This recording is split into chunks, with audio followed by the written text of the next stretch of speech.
Hey, it's me, MLB. Here is Boop I Love You, Chapter 9, and this one is titled A Cat's Decision.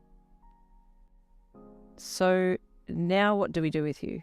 Your friend asked as she let you into her room at home. I don't know, but this is great. No school, no responsibilities. I can meet Shinsou whenever I want to, no time restrictions. You meowed softly as you jumped up onto her bed and lay down. You don't even look fazed by all of this. Do you even care? Your friend deadpanned. You shook your head and stretched out on her bed covers. Suddenly your head shot up and you looked around wildly. What time is it? You meowed urgently. What's wrong? Your friend asked. What time is it? Is school out yet? I need to go and see Shinsou.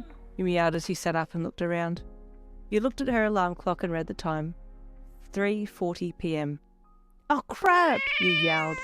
I don't want to miss seeing him today. This is my debut. We can spend hours together.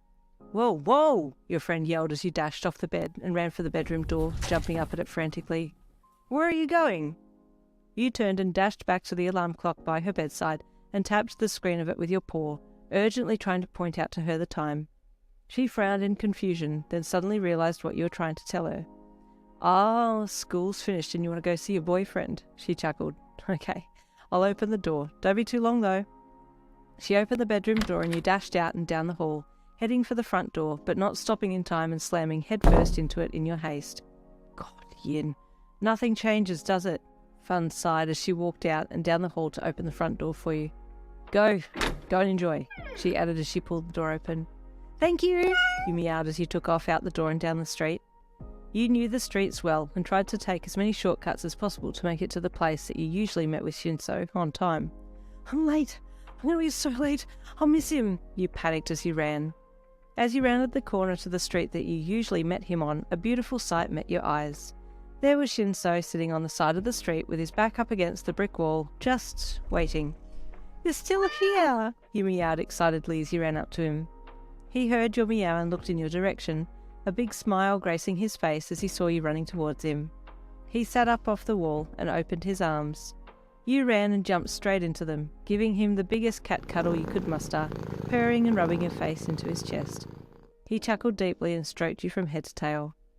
Hey there, cutie. I've been waiting for you, he said softly. Is that weird? You almost shook your head as you pulled back to look at him in the eye, but stopped yourself at the last second. It's not even remotely weird compared to what I've just done so I can spend more time with you, you thought with a laugh. I'm just so excited that you like seeing me as much as I like seeing you, you meowed gently. I wish I could take you home with me, Shinsou said sadly. It's very quiet at home. You jumped off his lap and started walking down the road in the direction of his house. He watched you walk away, thinking you were leaving already, but when you stopped and looked back at him and didn't take off running, he got up and started following you. You're not leaving? He asked as he walked up beside you. You meowed happily and walked beside him. Are you coming with me? Shinsou asked hopefully. You looked up at him and swished your tail happily. He smiled down at you and kept walking. It wasn't long before you both got to the gates of his apartment that he lived in. Well, this is me, he said with a chuckle. You watched as he punched in the code for his apartment and took note that it was apartment number 5. Did you want to come in? He asked as he pushed the gate open.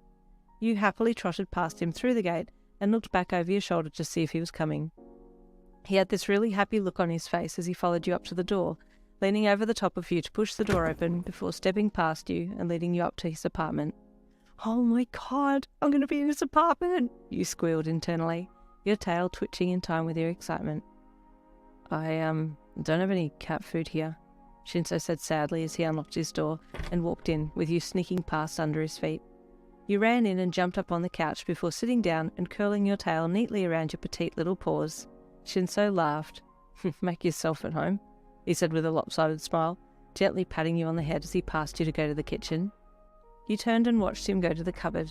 When you couldn't see anything anymore, you stretched up and placed your front paws on the back of the lounge and peered over, meowing your curiosity.